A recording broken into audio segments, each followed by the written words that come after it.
మనం ముందు ఓ, 3 సార్లు ఓం అని చదివి ఓపెనింగ్ శ్లోకాలు చదివి స్టార్ట్ చేద్దాము. ఉమ్. ఆ,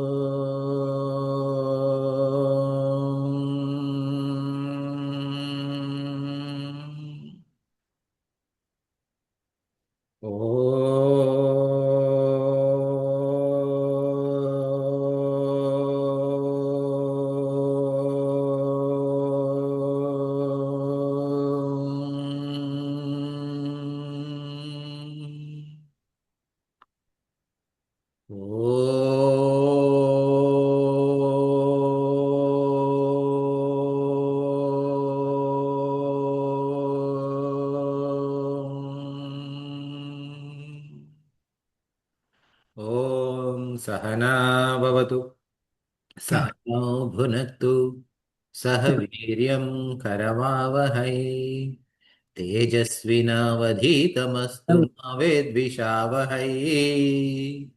ॐ शान्ति शान्ति शान्तिः। समस्तजनकल्याणे निरतं करुणामयं नमामि चिन्मयं देवं सद्गुरुं ब्रह्मविद्वरं सद्गुरुं ब्रह्मविद्वरम्. మనం శ్లోకాలు 16 శ్లోకం నుండి స్టార్ట్ చేద్దాము. అది మీరు ఒకరు అన్మ్యూట్ చేసి నేను శ్లోకం చదివితే నన్ను రిపీట్ చేయండి. అగ్రే వహ్నిః పృష్ఠే భానుః అగ్రే వహ్నిః పృష్ఠే భానుః రాత్రౌ చుబుక సమర్పిత జానుః రాత్రౌ చుబుక సమర్పిత జానుః కరతల భిక్షస్తరుతల వాసః కరతల భిక్షస్తరుతల వాసః తదపి న ముంచత్యాశాపాశః తదపి న ముంచత్యాశా పాశః కురుతే గంగా సాగర గమనం కురుతే గంగా సాగర గమనం వ్రత పరిపాలనమథవా దానం వ్రత పరిపాలన మధవా దానం జ్ఞాన విహీనः సర్వమతేన జ్ఞాన విహీనః సర్వమతేన ముక్తిం న భజతి జన్మశతేన. ముక్తిం న భజతి జన్మశతేన సురమందిరతరుమూల నివాసః సురమందిరతరుమూల నివాసః శయ్యాభూతలమజినం వాసః శయ్యాభూతలమజినం వాసః సర్వపరిగ్రహ భోగత్యాగః సర్వపరిగ్రహ భోగత్యాగః కస్య సుఖం న కరోతి విరాగః. కస్య సుఖం న కరోతి విరాగః యోగరతో వా భోగరతో వా యోగరతో వా భోగరతో వా సంగరతో వా సంగవిహీనః. సంగరతో వా సంగవిహీనః యస్య బ్రహ్మణి రమతే చిత్తం యస్య బ్రహ్మణి రమతే చిత్తం నందతి నందతి నందత్యేవ.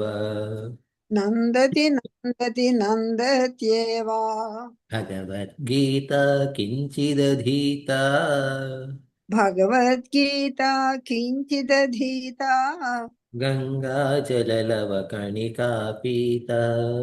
గంగాజలలవ కణికా పీత సకృతపియేన మురారి సమర్చ సకృదపి ఏన మురారి సమర్చ క్రియతే యస్య యమేన న చర్చ.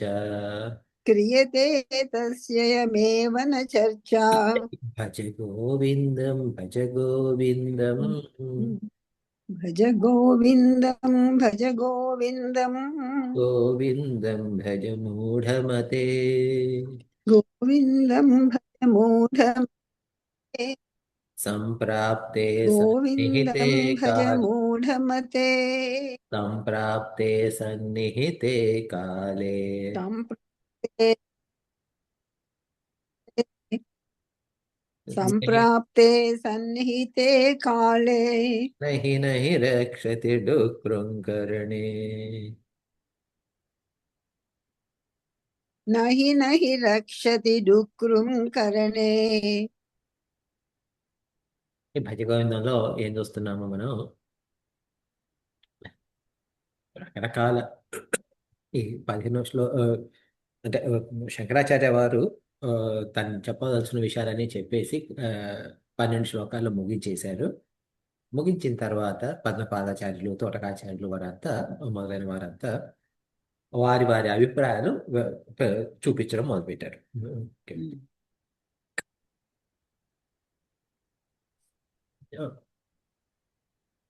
15వ శ్లోకంలో ఏం చూసామంటే తోటకాచార్యుల వారు ఏం చెప్పారు అంటే, ఒక గృహస్థుడు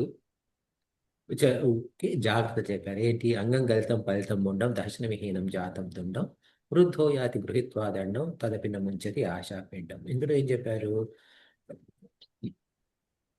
దాని అర్థం అంటే ఇప్పుడు ఊరికే దాని అర్థం చూసామనుకోండి, ఈ శ్లోకం యొక్క అర్థం మాత్రమే తాత్పర్యం అర్థం చేసుకోకుండా ఏంటంటే వయసు వచ్చినా కానీ అంటే మనకు జుట్టు ఊడిపోవచ్చు, పళ్ళు ఊడిపోవచ్చు, వయసు వచ్చేసింది, కర్ర పట్టుకొని నడుస్తున్నాము, అయినా కానీ ఆశ వదలదు అని చెప్పేసి. కానీ దాని అంతరార్థం ఏమిటి అంటే, ఈ ఆశ ఎందుకు వదలదు అంటే మనం మొదటి నుండి ఆశ వదులుచుకునే ప్రయత్నం చేయలేదు కాబట్టి ఆశ వదలట్లేదు వయసు అయిపోయిన తర్వాత. అందువల్ల మనం మొదటి నుండి కూడా పైన శంకరాచార్యులు మొదటి 13 శ్లోకాలు ఎలా చెప్పారో, ఎలా జీవించాలని చెప్పారో ఆ పద్ధతిలో ఈ జ్ఞానాన్ని నేర్చుకొని ఈ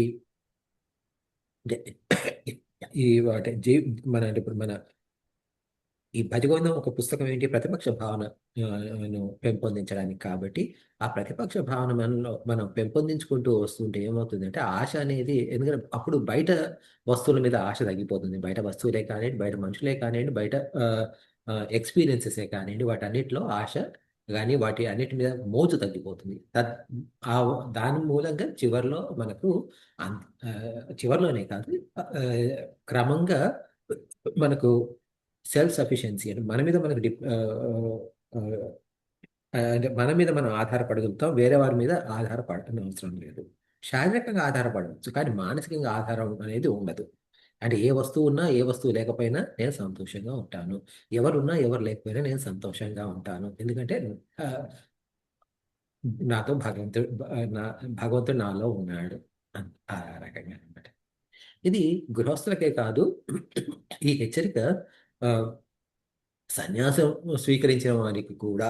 అంటే వాటి బట్టలు వేసుకొని సన్యాసం తీసుకోవచ్చు, అంటే కాషాయం వస్త్రాలు వేసుకొని సన్యాసం స్వీకరించవచ్చు, లేకపోతే ఇంట్లో నుండి వెళ్ళిపోయి ఏదైనా సన్యాసం ఏ రకంగా తీసుకున్నా కూడా ఇది ఆశల్ని జాగ్రత్త కంట్రోల్ చేయకపోతే చాలా ఇబ్బంది అయ్యా అని చెప్పేసి 16వ శ్లోకంలో శాస్త్రామల్కచారులు ఏమన్నారు? అగ్రే బహిని పృష్ఠే భాను రాత్రో దుఃఖ సమర్పిత చాను కరతల భిక్ష స్తరుతల వాస తదపిన ముంచతి ఆశా పాశ. మనం అన్నీ వదిలేసుకున్నాము, నాకేమీ లేదు అని చెప్పేసి ఇందులో ఒక ఇదొక పిక్చర్ లాగా అంటే ఒక ఆ, ఆ, ఏమంటాము, ఒక ఒక డ్రాయింగ్ గీశారనమాట. ఒక క్యారికేచర్ అంటాం కదా అట్లా. ఏమిటి?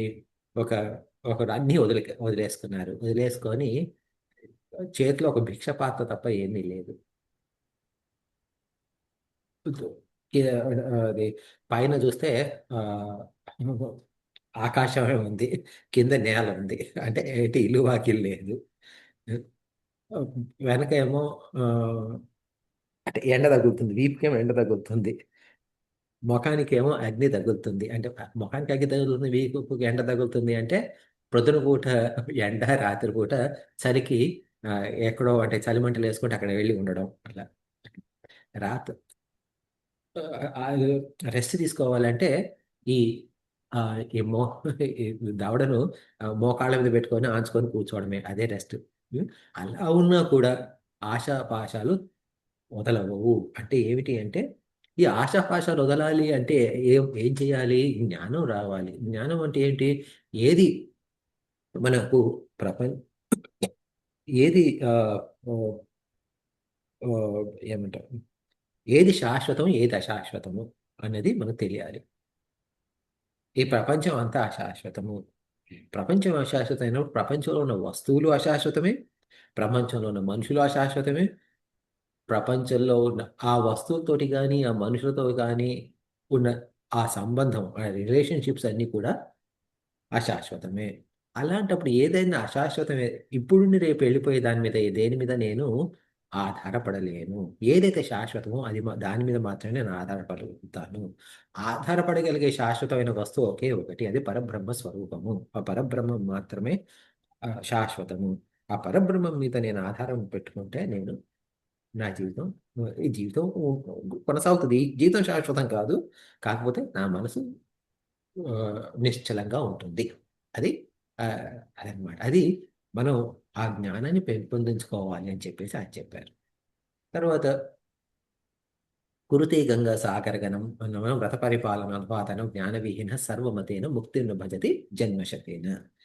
అంటే ఇప్పుడు ఈ మూడో ఈ శ్లోకంలో సుబోధ నందుల వారు ఏం చెప్పారు అంటే, గంగ గంగాసాగరం మొత్తం తిరిగినా కానీ అంటే లేక ఆ, వ్రతాలు చేసుకున్నా, ఎన్ని వ్రతాలు చేసినా, ఎన్ని చేసినా కానీ, ఎన్ని దానాలు చేసినా కానీ, అంటే ఇంతకుముందు చెప్పిన వారి లాగానే ఆనందగిరి గారి వాళ్ళు ఎలా చెప్పారో అలాగా, సరే ఆనందగిరి గారు హస్తమాచార్య తోటకాచార్యుల వారు ఎలా చెప్పారో అలాగా, ఆ, ఈ ఎన్ని దానాలు చేసినా ఏం చేసినా జ్ఞానం లేకపోతే ముక్తి రాదు అని చెప్పి.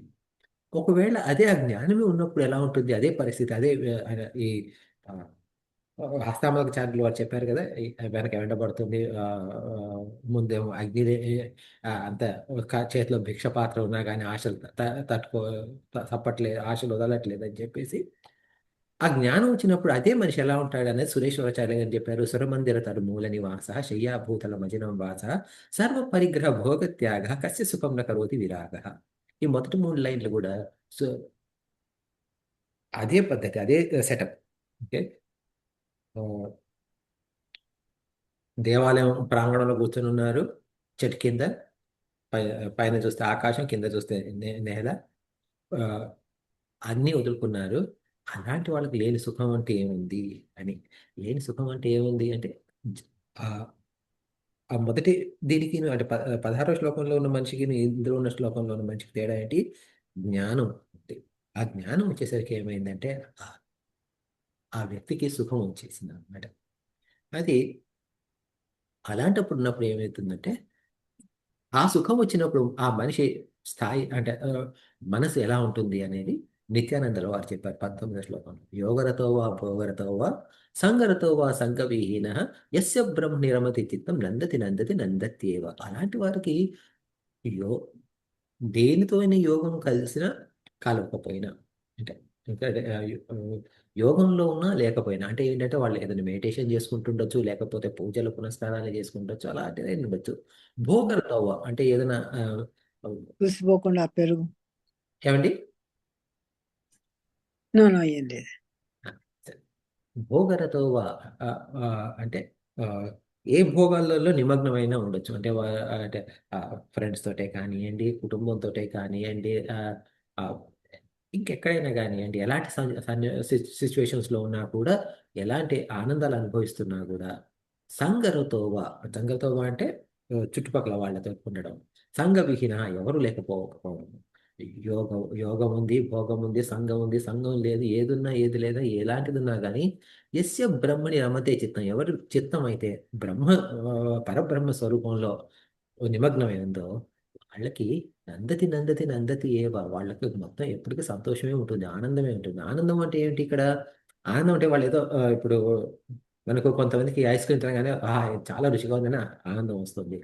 లేదా ఒక మంచి సినిమా చూస్తే ఆనందం వస్తుంది. లేదా మనం ఏదో ఒక ఆ, ఆ, అంటే మన పిల్లలు ఏదో చదువుకొని మంచి మార్కులు తెచ్చుకుంటే ఆనందం వస్తుంది. ఇది ఇలాంటి ఆనందం కాదు. ఈ ఆనందం అంటే ఏమిటి ఇక్కడ? నందతి నందతి నందతి ఆనందం అంటే మనసులో ఎలాంటి, మన మనసులో మూడు రకాలు ఉంటాయి, భావనలు ఉంటాయి. ఒకటి ఆ, స- స- ఆ, సారీ, పదాలు నోటికి రాలేదు.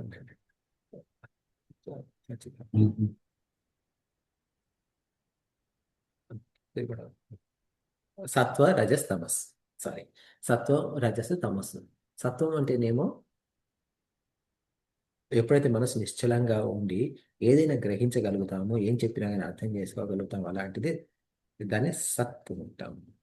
మనసు ఎప్పుడైతే డిస్టర్బెన్స్ ఉంటుందో అప్పుడు ఇది చేయాలి, అది చేయాలి, అది చేయాలి, ఇది చేయాలి అని తొందరలో ఉంటాం. అప్పుడు రజస్ అనమాట. అది అప్పుడు యాక్టివిటీ పెరిగిపోతుంది. అది రజస్.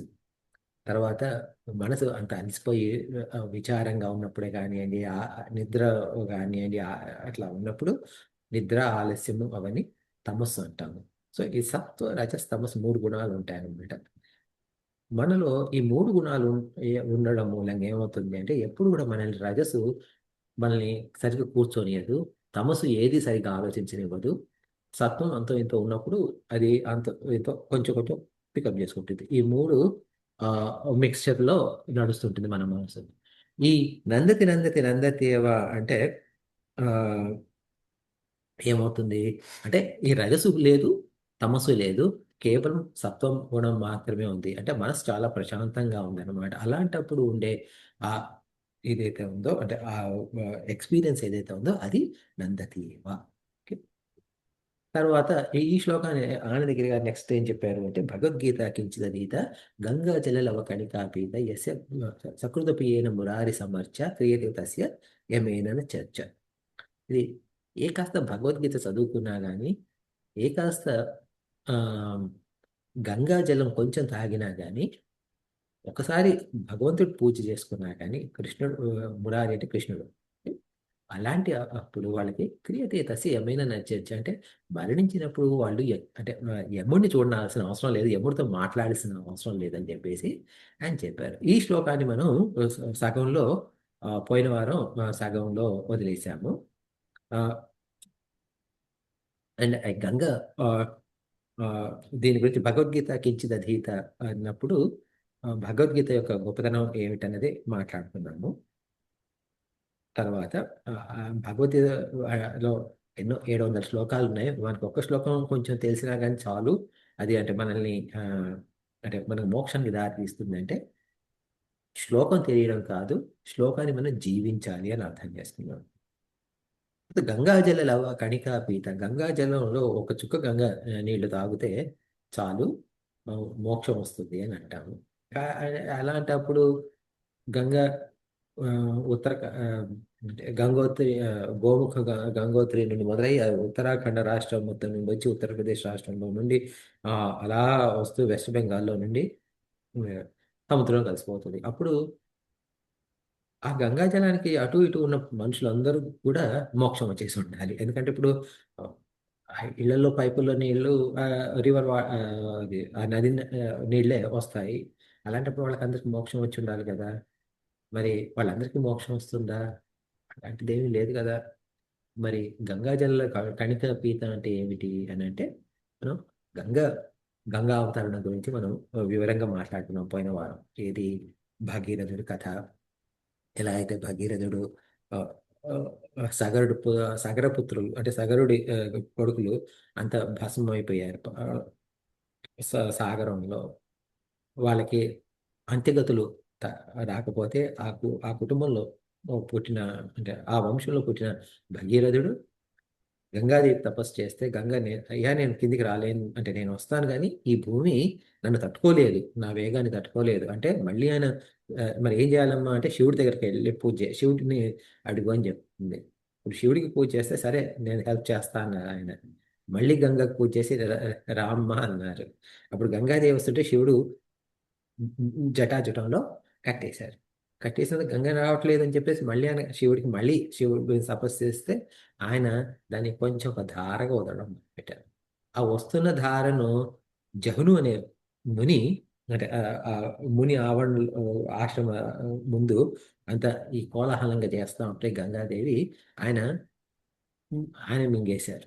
మింగేసిన తర్వాత మళ్ళీ ఆ, నీళ్ళు రావట్లేదని చెప్పేసి ఈయన మళ్ళీ వెళ్ళి ఆ జహ్ను మునికి పూజ చేస్తే కోరుకుంటే ఆయన చెవులో నుండి వదిలిపెట్టారు. అప్పుడు అలా ఆ గంగ అలా పోతూ పోతూ వెళ్ళి సాగరంలో కలిసి ఆ, అక్కడ అందులో ఉన్న ఆ, ఈ అస్థికలంద ఆ 10,000 సాగరుడి 1,000 మంది పిల్లలకి మీద పిల్లల అస్థుల మీద ఆ గంగ టచ్ అవుట్ చేయడం మూలంగా వాళ్ళందరికీ ఉన్నత గదులు వచ్చాయి. ఈ కథ ఈ కథ వరకు చెప్పేసి ఆపేశాం. ఈ కథ మళ్ళీ ఎందుకు చెప్పాను అంటే ఈ కథలో ప్రతి ఒక్కటి ఒక దాని వెనుక ఒక అంతరార్థం ఉంది. ఎప్పుడైతే గంగ ఆకాశగంగా ఎలా అయింది అని చెప్పాము అంటే బ్రహ్మ బ్రహ్మదేవుడు కమండలంలో దాక్కున్న గంగను ఆయన ఆ నీళ్లతోటి విష్ణుమూర్తి పాదాలు కడిగాడు. కడిగితే ఆ ఆకాశగంగ. విష్ణుమూర్తి పాదాలు కడగడం అంటే ఏమిటి అంటే విష్ణుమూర్తి పూర్తి ఈ పరబ్రహ్మ స్వరూపం. ఆ పరబ్రహ్మ స్వరూపాన్ని అలా ముట్టుకున్నాడు, అంటుకోవడం మూలంగా ఆ పరబ్రహ్మ స్వరూప తత్వం మొత్తం ఆ గంగలో ఒక్క వచ్చేసింది. అంటే ఆ గంగా నది నీళ్ళు ఏమిటి అంటే ఆ పరబ్రహ్మ స్వరూప జ్ఞానం. ఆ పరబ్రహ్మ స్వరూప జ్ఞానాన్ని అది మొత్తం ఒకటేసారి కనుక వస్తే అంటే నేను మొత్తం ఒకటేసారి భూమి మీదకి వస్తే భూమి తట్టుకోలేదు. అంటే ఏమిటి అంటే ఆ పరబ్రహ్మ స్వరూప జ్ఞానాన్ని భూమిలో ఎవరు కూడా పూర్తిగా గ్రహించలేరు. భూమి మీద ఎవరు గ్రహించలేరు. అలాంటప్పుడు అది గ్రహించగలిగేవారు ఎవరు అంటే శివుడు. శివుడు ఏం చేశారు అంటే శివుడు అంటే అగైన్ మళ్ళీ బ్రహ్మనే, ఆయన పరబ్రహ్మ స్వరూపమే. ఆయన జటాజుటంలో కట్టేసుకొని కొంచెం కొంచెం వదిలిపెట్టడం మొదలుపెట్టారు. కొంచెం కొంచెం వదిలిపెట్టడం మొదలుపెట్టడం అంటే మనకు ఆ, ఇక్కడ ఆ, ఎవరైనా కొత్త ఉద్యోగంలో చేరితే వాళ్ళకి సడన్గా చాలా పని వస్తుంది. చాలా పని వచ్చినప్పుడు ఏం అవుతుంది, చాలా నేర్చుకోవాల్సి వస్తుంది. ఏం చేస్తున్నావు అంటే ఇంగ్లీష్లో మనకి ఇక్కడ ఒక పదం, ఒక వ్యావహారికంగా ఒక పదం ఉంటుంది. ఏ పదం అంటే సెంటెన్స్ ఉంటుంది. I'm drinking with fire house అని. Okay. So I'm drinking with fire house అంటే ఏంటి?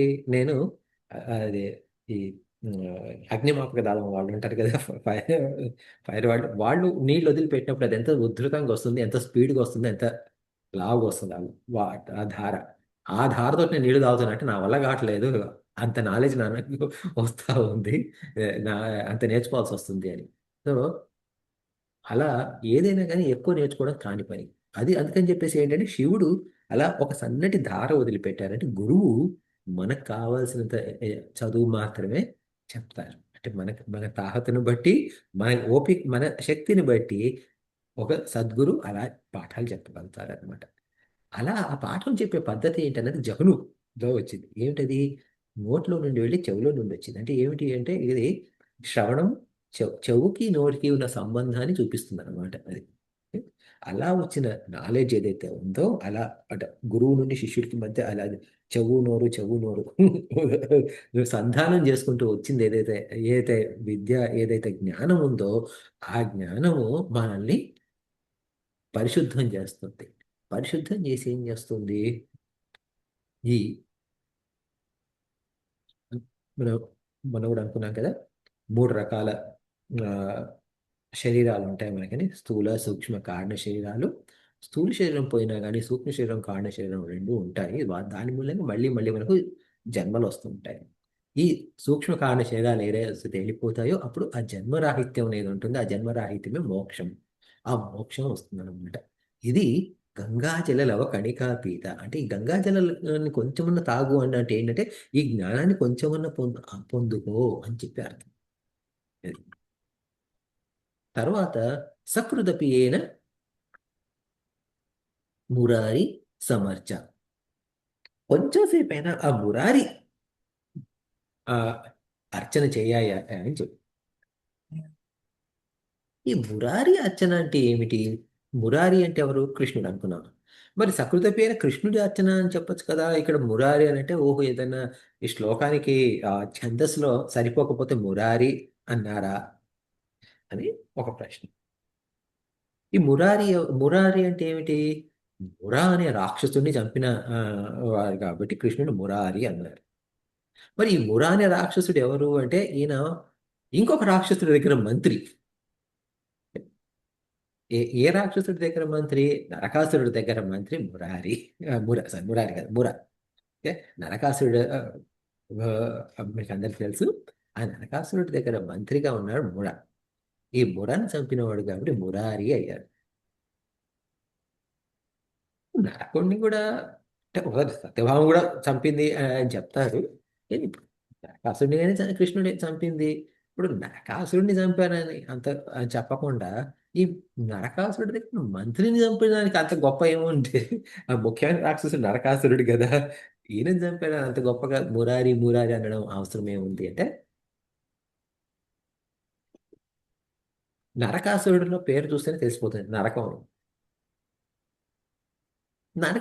నరకం దేని వల్ల వస్తుంది మనకు?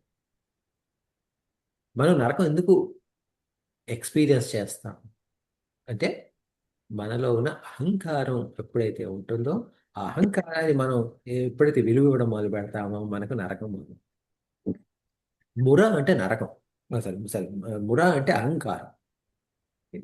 సో ఏమైతుంది ఇప్పుడు మామూలు మన రోజువారీ జీవితంలో చూడండి, ఎవరితో మనకు మాట పట్టింపులు వస్తాయి. మాట పట్టింపు వచ్చినప్పుడు ఏమవుతుంది?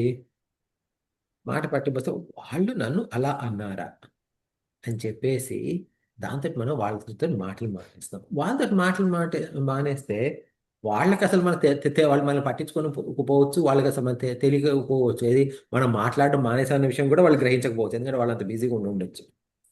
కానీ వాళ్ళు అలా అన్నారు అని చెప్పేసి బాధపడితే ఎవరు? మనం. ఎందుకు ఆ బాధ కారణం ఏమిటి? మన అహంకారం ఏంటి? నన్ను నన్ను వాళ్ళు అలా అన్నారా అని చెప్పేసి.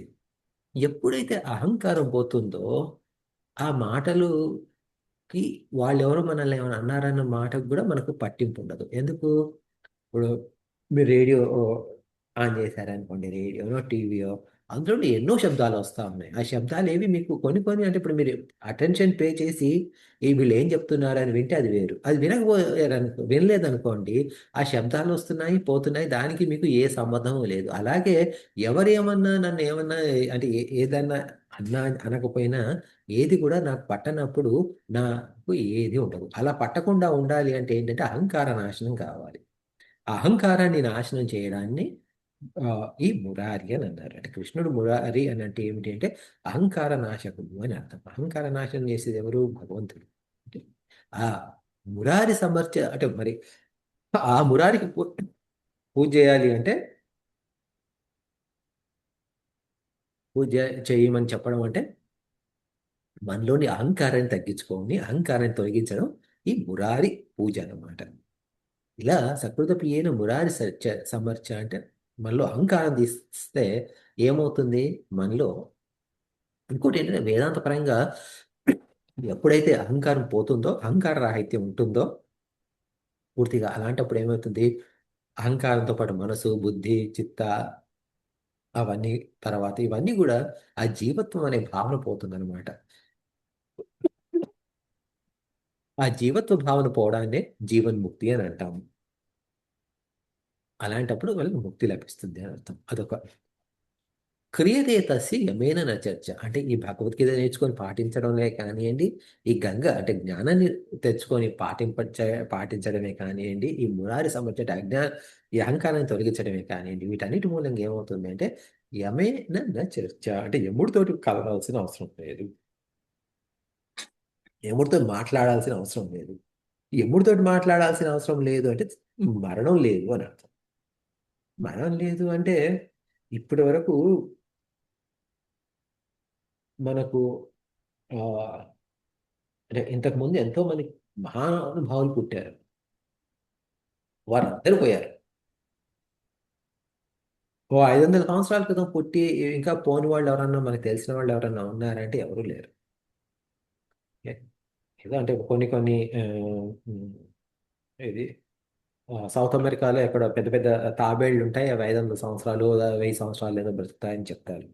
మరి ఆ తాబేళ్లు అయితే ఉంటాయేమో. ఇప్పుడు కొన్ని కొన్ని చెట్లు ఉన్నాయి, కాలిఫోర్నియాలో రెడ్వుడ్ ఫారెస్ట్ లో చెట్లు 3000 సంవత్సరాలు 4000 సంవత్సరాల నుండి ఉన్న చెట్లు ఉన్నాయని చెప్తారు. అంటే అలా చెట్లు ఆ పుట్టలు కొన్ని ఉండొచ్చు, అలా చెట్లు అవి ఉండొచ్చు. కానీ మనుషులు మనకు తెలిసిన వాళ్ళు ఎవరు కూడా అంతకాలం ఉన్న వాళ్ళు ఎవరు లేరు. అలాంటప్పుడు ఆఖరికి ఈ ఈ ఈ ఈ శ్లోకాలు రాసిన వాళ్ళు వీళ్ళు ఆ, కూడా లేరు. శంకరాచార్యుల వారు కూడా లేరు. భగవద్గీతలో చెప్పిన భగవద్గీతలో శాశ్వతం అని చెప్పిన భగవంతుడు కృష్ణుడు కూడా అంటే ఆ బోయవాడి బాణం మూలంగా ఆయన కూడా లేరు.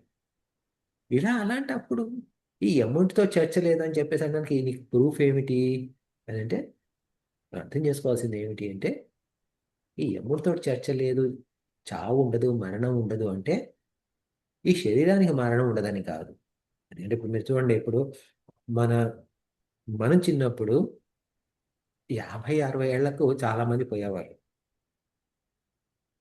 ఇప్పుడు 80లు 90లలో చాలా మంది ఉన్నారు మనకు తెలిసిన వాళ్ళు. జీవ జీవించే ఆ, అంటే ఈ టాబ్లెట్ల మూలంగా, ఈ కొ- ఈ మెడిసిన్స్ లో ఉన్న ప్రగతి మూలంగా జీవితకాలం పెరిగింది.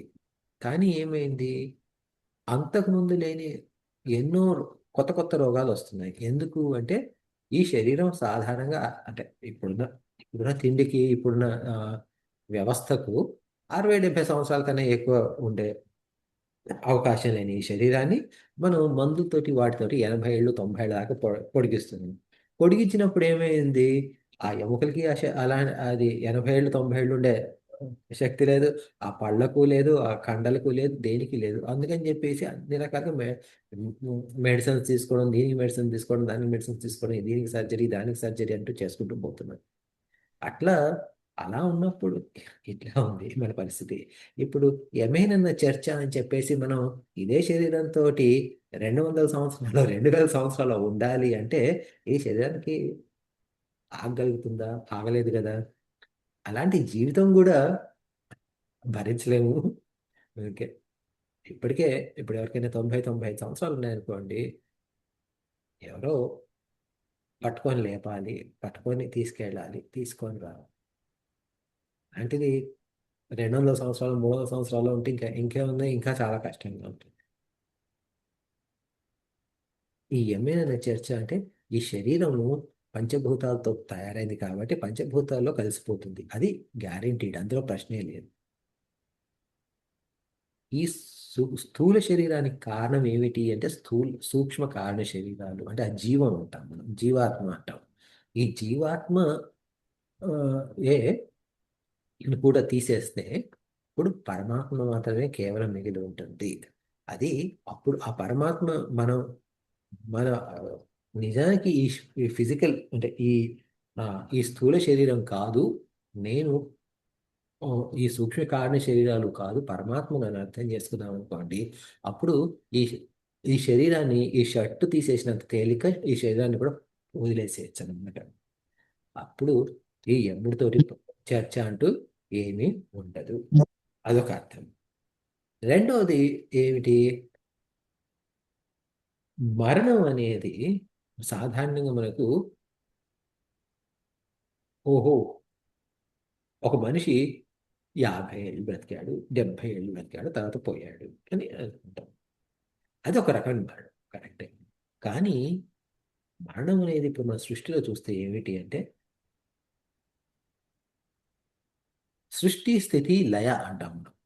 సృష్టి అంటే పుట్టడం, స్థితి అంటే ఉండడం కాసేపు, అది కొన్ని సెకండ్లే కానివ్వండి, గంటలే కానివ్వండి, సంవత్సరాలే కానివ్వండి, ఆ, యుగాలే కానివ్వండి, కొంతకాలం తర్వాత అది లయ. అంటే లయ అంటే మళ్ళీ ఆ సృష్టి మన అది ప్రకృతిలో లయించి మళ్ళీ అదే కొత్తగా వస్తుంది.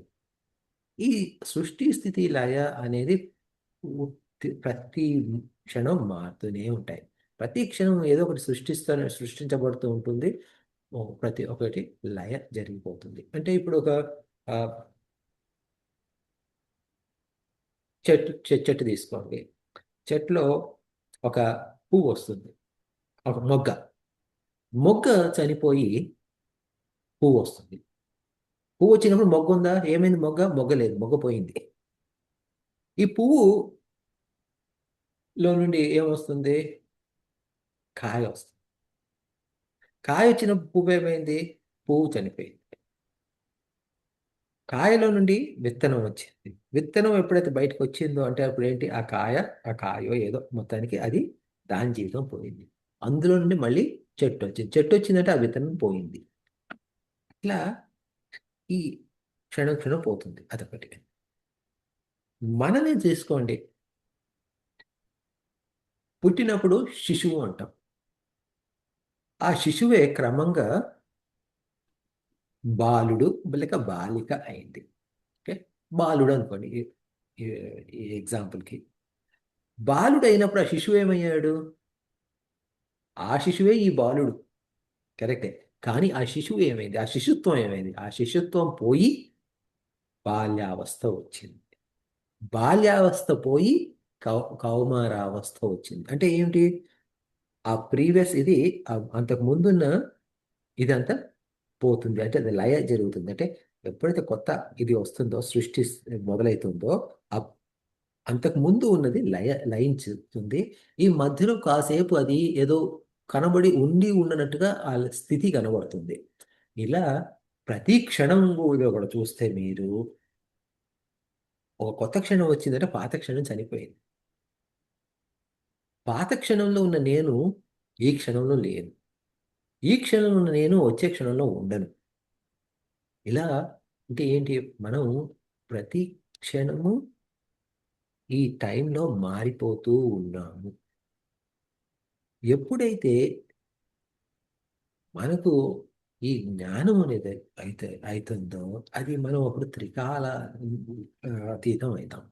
త్రికాలాతీతం అంటే ఏమిటి? కాలాతీతం అంటే మనం కాలాన్ని చూసుకోండి. ఏమంటాం మనం? పాస్ట్, ప్రజెంట్, ఫ్యూచర్ అంటాం. అంటే భూత, వర్తమాన, భవిష్యత్ కాలాలు అంటాం. ఈ భూతకాలము, భవిష్యత్, వర్తమానం చూసుకున్నాం అనుకోండి. భూతకాలం అంటే ఏమిటి? గడిచిపోయిన కాలం. గడిచిపోయిన కాలానికి నేను వెళ్ళలేను, రాబోయే కాలానికి ఉండలేను. నేను ఉండేది ఎప్పుడు? వర్తమానంలోనే ఉండగలుగుతాం మనం ఎవరైనా కానీ. నేను రేపు ఈ పని చేస్తాను అనుకున్నా అనుకోండి, ఆ రేపు వర్తమానం అయినప్పుడు మాత్రమే ఆ పని చేయగలుగుతాము. అంటే మనము ఉండడం, మన బ్రతుకు ఏదైనా కానీ అంటే అది వర్తమాన కాలంలోనే ఉంది. ఈ క్షణంలోనే ఉంది. ఇప్పుడే ఉంది.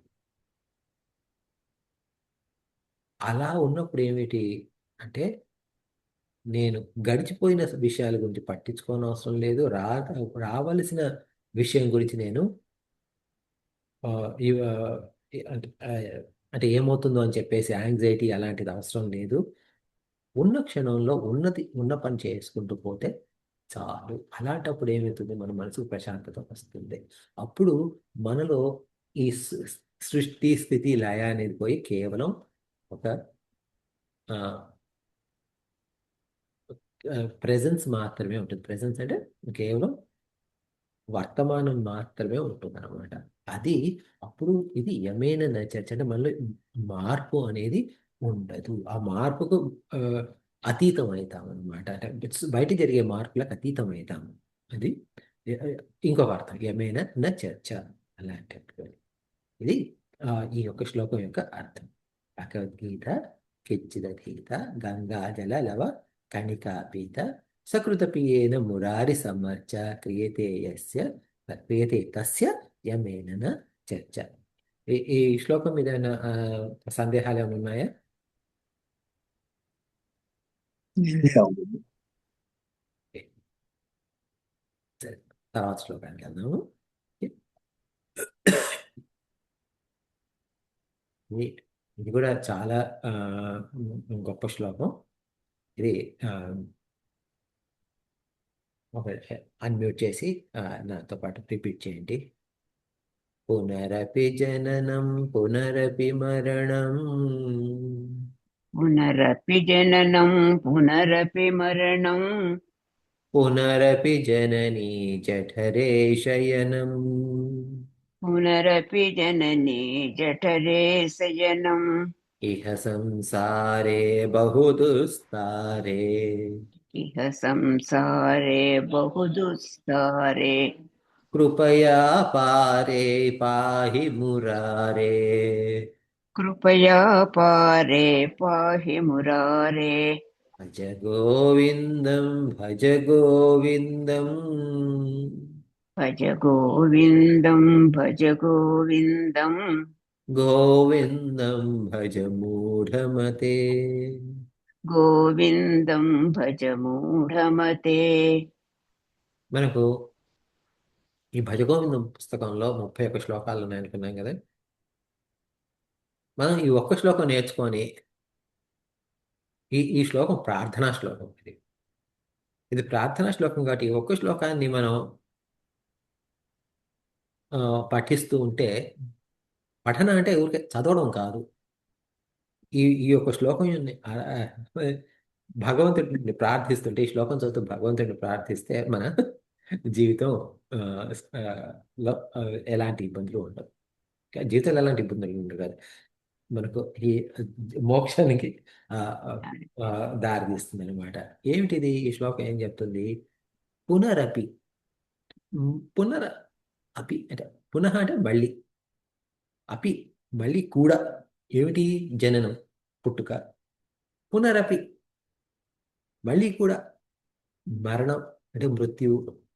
పునరపి మళ్ళీ కూడా. జనని జఠరే శయనం అంటే తల్లి ఒక గర్భంలో పడుకోవడం. ఇహ సంసారే, ఇహ అంటే ఈ యొక్క సంసారే, బహుదుస్తారే చాలా కష్టాలతో కూడుకుంది. కృపయా పారే కృపతో చూడయ్యా. పాహి మురారే ఓకే, పాహి అంటే నన్ను రక్షించు. ఓ మురారి, మురారి అంటే కృష్ణుడు అనుకున్నాం కదా. ఓ కృష్ణ,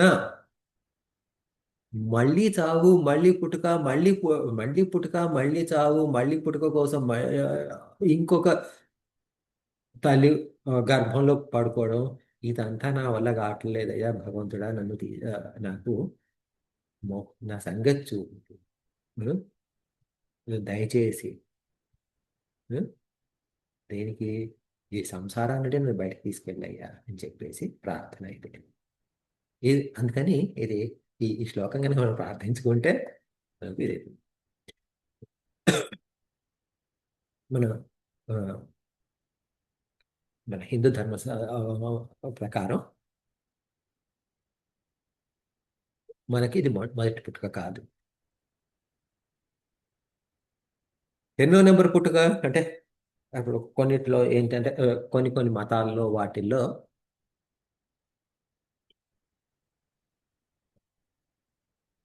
7 జన్మలు లేకపోతే 10,000 జన్మల తర్వాత వాళ్ళు మళ్ళీ పుట్టాల్సిన అవసరం లేదని అనేది లెక్క ఉంటుంది. అంటే మతాన్ని బట్టి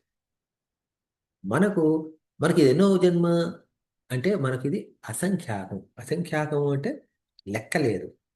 ఎందుకు లెక్కలేదు అంటే, మనం జీవులు అనాది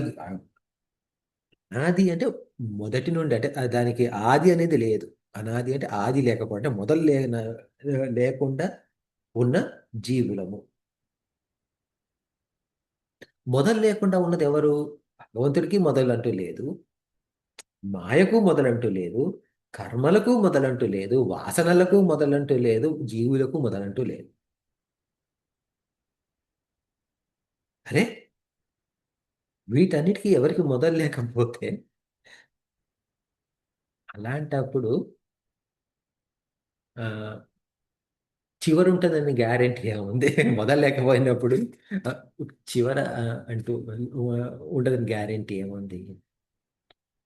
వీటిలన్నిటికీ తేడా ఏముంది? భగవంతుడికి మాయకు అలాంటప్పుడు తేడా ఏముంది? ఇప్పుడు వాళ్ళకి మొదలు లేదు, అది అనాది, భగవంతుడు అనాది, భగవంతుడు మాయ వాసనలు, కర్మలు అంటే కర్మలు అంటే కర్మ ఫలితాలు, జీవులు, వీటన్నిటికి మొదలైనప్పుడు వీటన్నిటికి కూడా అంతం కూడా ఉండకూడదు. అంటే ఆది లేనప్పుడు అంతం కూడా ఉండకూడదు కదా! అంటే కాదు కాదు, భగవంతుడికి మాత్రమే అంతం లేదు.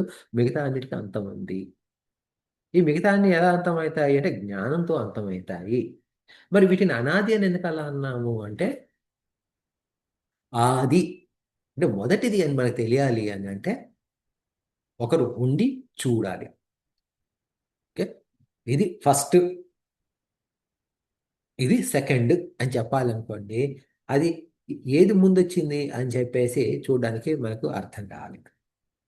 ఇప్పుడు ఉమ్, ఒక్కోసారి ఉమ్, ఓ టికెట్లు ఏదైనా కొనుక్కోవాలనుకోండి. టికెట్లు ఏదో డాక్టర్ దగ్గర, ముఖ్యంగా అంటే ఇప్పుడు ఇండియాలో డాక్టర్ దగ్గర చీటీ తీసుకోవాలి, టోకెన్ తీసుకోవాలి అపాయింట్మెంట్కి ఉదయాన్నే వెళ్ళి. టోకెన్లు ఉదయం 7ంటికి ఇస్తారంటే మనం 6:30 నుండి అక్కడ తయారు నిలబడతాం. ఇక్కడ అమెరికాలో అయితే ఏం చేస్తాము అంటే అందరం అంటే అలాంటి పరిస్థితి వస్తే అందరం లైన్గా నిలబడతాం.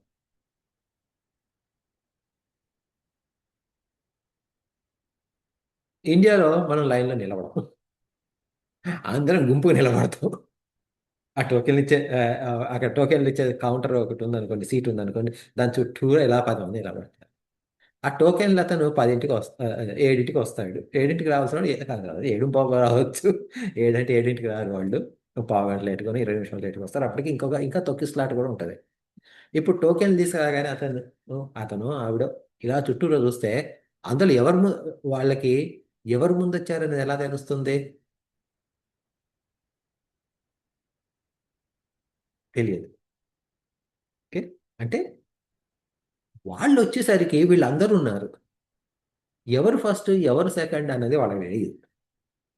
అలాగే అలాంటప్పుడు ఏమైంది? వీళ్ళందరూ అంటే ఎవరైతే ఆ టోకెన్ల కోసం ఉన్నవాళ్ళు ఉన్నారో వాళ్ళందరూ కూడా అనాదియే వాళ్ళకి. అంటే ఎవరికి? ఆ టోకెన్లు ఇచ్చే మనిషికి. ఎందుకు? అతను వచ్చేసరికి అందరూ ఉన్నారు. ఎవరు ముందొచ్చారో, ఎవరు సెకండ్ వచ్చారో నాకేం తెలుసు? నాకు తెలీదు.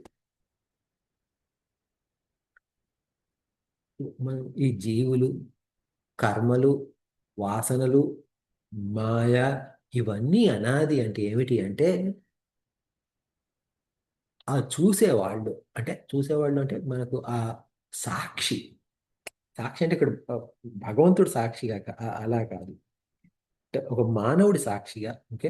అలా చూడాలి అంటే అలా నేను సపరేట్, నేను వీటన్నిటికీ సపరేట్, నేను చూడాలి అని ఒక ఆ ఆ, చూసేవారు ఎవరైతే ఉంటారో వాళ్ళు వచ్చేసరికి ఇవన్నీ ఉన్నాయన్నమాట. అంటే ఇప్పుడు నేను మనిషిని. ఓకే. మీరు మనిషి. ఇప్పుడు మామూలుగా అంటే ఇంకొక ఎగ్జాంపుల్ తీసుకోండి. అంటే ఇప్పుడు మనం చదువుకోవడం మూలంగా మనకు తెలుసు. కానీ మనం చదువు కానీ ఎవరు ఏమి చెప్పలేదు అనుకోండి. మనం పుట్టేసరికి భూమి ఉంది, పుట్టేసరికి ఆకాశము ఉంది, పుట్టేసరికి సూర్యుడు ఉన్నాడు, పుట్టేసరికి చంద్రుడు ఉన్నాడు. అప్పుడు సూర్యుడు ముందు పుట్టాడా, చంద్రుడు పుట్టాడా, భూమి ముందు పుట్టిందో మనకి ఎలా తెలుసు? తెలీదు మనకు. అవన్నీ అనాదే. అంటే ఏదో ఇప్పుడు సైన్స్ ఎక్స్‌పెరిమెంట్స్ చేసి చెప్తుంది. ఏమని? సూర్యుడు ఒక నక్షత్రము. ఆ నక్షత్రంలో విస్ఫోటన జరిగింది. దానిలో నుండి ఆ విస్ఫోటనలో నుండి కొన్ని భాగాలు అలా బయటకొచ్చి పడిపోయాయి. అయి గ్రహాలయ్యాయి, నవగ్రహాలు. ఆ తర్వాత భూమి నుండి ఏదో విస్ఫోటన జరిగి ఏదో సంథింగ్ జరిగి ఇంకొకటి ఆ భూమి నుండి విస్ఫోటనం కాదు. అంటే భూమి చుట్టూ ఉన్న చంద్రుడు ఇంకొకటి ఉంది. అది భూమి చుట్టూ తిరుగుతుంది. మా భూమి ఏమో సూర్యుడు చుట్టూ తిరుగుతుంది. ఇదంతా మనం తర్వాత ఎవరో చెప్తే మనం విన్నాము, అర్థం చేసుకున్నాం, నమ్మాము. అలాగే ఇది కూడా ఏమిటి? మనంతటికి మనకు ఏది ముందు, ఏది తర్వాత అనేది తెలియదు. ఇవన్నీ అనాది. ఓకే. మనం పుట్టేసరికి అందరూ ఉన్నారు. ఓకే. మనం పుట్టేసరికి మన అమ్మ ఉంది, మన నాన్న ఉన్నారు, ఇల్లు ఉంది. ఏది ముందు వచ్చింది, ఏది తర్వాత వచ్చింది మనకు తెలియదు. ఎవరో చెప్తే విన్నాము అంతే. అలాగే ఈ 4 మిగతా ఈ జీవులు, కర్మలు, వాసనలు ఇవన్నీ కూడా అనాది. అంటే అప్పుడేమిటి? మనం అనాది నుండి ఉన్న జీవులం. అనాది నుండి ఉన్న జీవులం మరి ఎన్నో సార్లు పుట్టాము, ఎన్నో సార్లు గిట్టాము. మన హిందూ ధర్మశాస్త్రం ప్రకారం 84 లక్షల రకాల జీవులు ఉన్నాయి భూమి మీద. 84 లక్షలు రకాలు. మన పుట్టుక అంటే ప్రతి జీవి పుట్టుక అంటే ఇప్పుడు మన సైన్స్ ప్రకారంగా ఏమి కానివ్వండి, దీని ప్రకారం ఏమి కానివ్వండి, ఆ, అంటే శాస్త్రోక్తంగా కానివ్వండి, చిన్న కీటకం నుండి పెద్ద పెద్ద పెద్ద ఇవి వచ్చాయి. అంటే ఇప్పుడు మామూలు సైన్స్ ప్రకారం ఏంటి, యూనిసెల్యులర్ ఆర్గనిజం అమీబా అని చెప్తాము. అక్కడి నుండి మల్టీ సెల్యులర్ ఆర్గనిజమ్స్ వచ్చినాయి, హైడ్రా అని అవన్నీ ఇవన్నీ వచ్చినాయి. ఆ తర్వాత మెల్లమెల్లగా ఆ, పెరుగుతూ పోతూ అవి రకరకాల జీవులు స్టార్ట్ అయినాయి. అలా చెప్పుకుంటూ పోతాం. భగవంతుడు సృష్టి చేసింది ఎలా చేశారన్నప్పుడు కూడా భాగవతంలో కూడా ఏమవుతుంది, మొట్టమొదలు ఆయన చెట్లను, తర్వాత పక్షులను, అలా మొత్తం అది కూడా ఏంటంటే ఆ సృష్టి పరిక్రమ కూడా ఆ, తక్కువ జీవుల నుండి ఉన్నతమైన జీవుల వరకు వస్తుంది. భూ అలాగే ఆయన ఆ, అంటే ఇప్పుడు ఈ అందులో లెక్క ఉంటుందని భాగవతంలో. అంటే మొట్టమొదటి దేవుని సృష్టించారు, రెండవ దేవుని సృష్టించారు. అలా మన మనుషుల వరకు వచ్చేసరికి అది 9వ సృష్టి, 10వ సృష్టి మనుషుల సృష్టి. ఆ తర్వాత దేవతలను, గంధర్వులను, రాక్షసులు, అంటే అది అలా ఇంకా ఉన్నతమైన ఆ, జీవుల్ని సృష్టించుకుంటూ పోయారని చెప్పేసి ఉంటుంది. అలా అంటే ఇప్పుడు దీని మూలంగా ఏమైంది అంటే, మనము మొదటి పుట్టుక నుండి అంటే 84 లక్షల యోనులలో పుట్టిన తర్వాత, అంటే 84 లక్షలు అంటే 84 లక్షల జీవితాలనే కాదు, ఒక్క యోనిలో అంటే ఒక్కొక్క అంటే ఇప్పుడు ఒక కుక్కగా దాదాపు 100 సార్లు పుట్టుండొచ్చు, 1000 సార్లు పుట్టుండొచ్చు. ఓకే. తర్వాత ఇలాగ క్రమంగా ఉన్నతమే పోతామని కాదు, దిగుతాం కూడా మనం. ఓకే. ఇప్పుడు భాగవతంలోనే కథ ఉంటుంది, ఏది ఆ, భరతుడి కథ చూస్తే, జడభరతుడిది. జడభరతుడు మహారాజు, మహాయోగి. చివరి కాలంలో ఆ, ఒక జింక మీద ప్రేమ ఆప్యాయంగా చూసుకుంటూ ఆ జింకను గురించి ఆలోచిస్తూ మరణించి తర్వాత జన్మలోనే జింకకు పుడతారు. అంటే అంత గొప్ప మహానుభావుడు జింకకు పుట్టారు.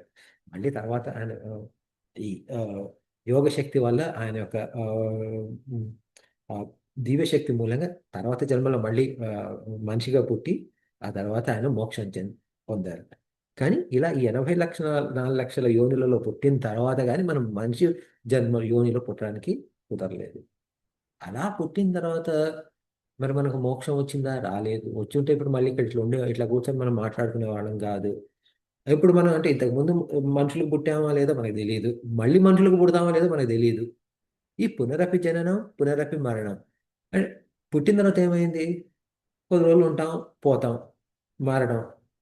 మరణంతో నడిచిపోయిందా, అయిపోయిందా? కాలేదు. అంటే ఈ వెస్టర్న్ రిలీజన్స్ ప్రకారం, అంటే ఇప్పుడు ఏబ్రహామిక్ రిలీజన్స్, అంటే ఇప్పుడు ఈ జూ జుడాయిజమే కానివ్వండి, క్రిస్టియానిటీ కానివ్వండి, ఇస్లామే కానివ్వండి, వాటన్నిలో ఏమిటి, ఒకసారి మనిషి పుట్టిపోయిన తర్వాత వాళ్లకు మళ్ళీ పుట్టుక అనేది ఉండదు. అయితే వాళ్ళు ఆ, వాళ్ళు చేసిన భూమి మీద చేసిన దీన్ని బట్టి వాళ్ళకి పర్మనెంట్గా నరకంలో కానీ పర్మనెంట్గా స్వర్గంలో కానీ ఉంటారు అని చెప్పేసి అంటారు. మనకు అలా కాదు, మనకు ఒకసారి పుట్టిన తర్వాత మళ్ళీ మరణం వస్తుంది. మరణం వచ్చిన తర్వాత మళ్ళీ మరణం ఎండ్ కాదు, మరణం వల్ల తర్వాత మళ్ళీ పుడతాము. పుట్టడం అంటే ఏంటి, పుట్టడానికి రెడీ ఎలా అవుతాము అంటే ఇంకొక యోనిలోకి వెళ్ళి పడుకొని కూర్చుంటాం. అది జనని పునరపి జనని జఠరే శయనం, అంటే ఇంకో యోనిలో పోయి కూర్చుంటాం. పుట్టుక తేలిక కాదు, ఎంతో కష్టం. ఇంకా అది ఆ, ఏమంటాము, ఆ, ప్రసవం అంటే తల్లికి రెండో జననం అని చెప్పేసి, ఇక అంత కష్టం. ఆ పుట్టేవాడికి అందులో నుండి, ఆ గర్భంలో నుండి బయటికి రావాలి అనేది అది చాలా అది అంత తేలికైన విషయం కాదు. కన్ను వచ్చిన తర్వాత, పుట్టిన తర్వాత మళ్ళీ ఆ పేగులు కట్ చేసి అంత చేసిన తర్వాత ఆ జీవి ఏమి చేయలేడు. అంటే ఏం చేయలేడు అంటే ఇప్పుడు అంటే పసిపిల్లని తీసుకోండి, అది ఎత్తుకునేటప్పుడు కూడా మనం ఎన్ని జాగ్రత్తలు పట్టాలి, తల అటు కాకూడదు, ఇటు కాకూడదు అని చెప్పేసి ఎన్ని రకాల వ్యాధుల నుండి రక్షించాలి. ఏమి బాత్రూమ్ పోసినా ఏం చేసినా కానీ పక్క వేరే వాళ్ళు క్లీన్ చేయాల్సిందే. వాళ్ళకి దురద పట్టి ఏడుస్తున్నా కానీ ఎందుకు ఎందుకు ఏడుస్తున్నారో తెలియదు మనకు. ఆ, మనం వాళ్ళని జో కొట్టాలని చూస్తాం, పాలియో పోతాం, ఇది చేస్తాం, వాళ్ళకి కుదరదు. ఎంత హంగామా హంగామా ఉంటుంది. అంత జరిగిన తర్వాత వాళ్ళకి మాటలు వచ్చి ఏదో అంత ఇంత చేసుకున్న తర్వాత అలాంటి బాధలు పోయినాయి అనగానే ఏమవుతుంది, వాళ్ళని స్కూల్కి పంపించాలి. స్కూల్కి వెళ్తే ఇక్కడ మళ్ళీ అక్కడ అని ఎక్కడ నేర్చుకోవాలి, ఇంగ్లీష్ నేర్చుకోవాలి, తెలుగు నేర్చుకోవాలి, సైన్స్ నేర్చుకోవాలి, సోషల్ స్టడీస్ నేర్చుకోవాలి, పరీక్షలు రాయాలి. అదే ఇప్పుడు కొట్టకపోతే స్కూళ్ళల్లో మన చిన్నప్పుడు మన తప్పులు చేస్తే టీచర్లు ఉతికేవాళ్ళు. అవన్నీ చేసుకొని అంతా చేసుకొని మళ్ళీ ఆ 10th క్లాస్ అయిపోయిన తర్వాత ఇంటర్మీడియట్ కోసం స్కూల్కి మళ్ళీ కాలేజీకి అప్లికేషన్లు, దానికి అప్లికేషన్లు, దీనికి అప్లికేషన్లు, ఉద్యోగానికి అప్లికేషన్లు, ఈ లోపల పెళ్ళి అయిన తర్వాత పిల్లలు, మళ్ళీ వాళ్ళని చూసుకోవడం, అంతా ఇలా చేసి చూసుకుంటూ పోతూ ఉంటుంటే ఏమవుతుంది అంటే ఈ లోపల వాళ్ళకి చదువులు చెప్పించి వాళ్ళకి కాలేజీలకు అది అయిపోయి వాళ్ళకి పెళ్ళిళ్ళు చేసేసరికి మనం మనకు వృద్ధాప్యం వచ్చేస్తూ ఉంటుంది. ఆ తర్వాత ఒళ్ళు నొప్పులు, కీళ్ళ నొప్పులు, వాటితోటి ఆ, వయసు అయిపోతుంది. తర్వాత మృత్యువు, మళ్ళీ ఇదే. ఇట్లా ఇది ఒకసారి పోనీ ఒకసారి అయిపోయిందంటే కాదు, ఇది మళ్ళీ మళ్ళీ ఇది ఒకవేళ మన మనిషి జన్మ పుడితే అదే ఏ కుక్కగానో ఏ నక్కగానో కొడితే ఇదివరకంటేనేమో దట్టమైన అరణ్యాలు ఉండేవి. వాటిలో ఏదో భోజనం దొరికేది, ఏదో తినడానికి కుదిరేది, ఏదో అంటే క్రూర ఏదో జంతువు కుడితే. ఇప్పుడు ఈ అడవులే లేవు, తినడానికి ఏమీ దొరకదు. మనుషులకి తినడానికి దొరకట్లేదు, వాటికి జంతువులకి ఏం దొరుకుతుంది, వాటికి ఏం దొరకట్లేదు తినడానికి. ఉండడానికి సరిగ్గా లేదు. ఇట్లా వాటి బాధలు వాటి. చెట్టుకు పుట్టామనుకోండి, అది ఎండకి ఎండుతాము, వాన వస్తే తడుస్తాము, గాలి వస్తే వంగిపోతాం, ఇరిగిపోతాము. ఎవరన్నా గొడ్డలు తీసుకొచ్చి నరుకుతున్నా కానీ పరిగెత్తలేము. అటువంటి కష్టాలు వాటికి ఉన్నాయి. ఇలా ఏ జీవిని చూసినా ఈ 84 లక్షల జీవులు అనుకున్నాం కదా, వాటిలో ఏ రకమైన జీవిని చూసినా కానీ పూర్తిగా సుఖం అంటూ ఉన్న జీవి అంటూ ఏమీ లేదు. అంటే పుట్టుక నుండి మరణం వరకు ఎన్నో కష్టాలు పడుతూ పుడుతున్నాం, పోతున్నాం, పుడుతున్నాం, పోతున్నాం. ఇది ఎంతకాలం అని చేస్తాం. అందువల్ల అయ్యా, నాకు ఇది వల్ల కావట్లేదు, భగవంతుడా నన్ను చూసుకో అని చెప్పేసి ఆ ప్రార్థన చేస్తున్నారు అనమాట మురారికి. చేస్తే అది ఆ ఆ మురారి ఎవరు అనుకున్న కదా, అహంకారాన్ని తీసేవారు. అహంకారాన్ని తీసేస్తే ఏమవుతుంది, ఈ మనకు ఈ స్థూల సూక్ష్మ కారణ శరీరాలతో ఉన్న ఈ లింక్ ఏదైతే ఉందో, ఆ సంబంధం ఏదైతే ఉందో, అంటే మనం ఏదైతే అనుకుంటాం, నేను ప్రస్తుతం ఇప్పుడు నేను ఎవరు అంటే, నా పేరు వెంకట్, నేను ఈ శరీరాన్ని, ఇలా మనకు భావన ఉంటుంది. ఆ భావనని తొలగించినప్పుడు ఏమవుతుంది అంటే ఈ సంసారం నుండి మనం బయటపడతాము. ఓకే? ఆ సంసారాన్ని నుండి బయటపడాలంటే మన అహంకారాన్ని తొలగించాలి అని ఈ శ్లోకం యొక్క అర్థం. టైం అయిపోయింది కదా, ఇక్కడ ఇప్పుడు ఇక్కడితో ఆపేద్దాము. ఏదైనా సందేహాలు ఉన్నాయండి?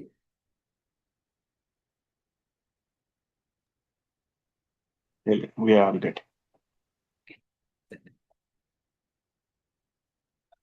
క్లోజ్ చేద్దాం అయితే. ఓ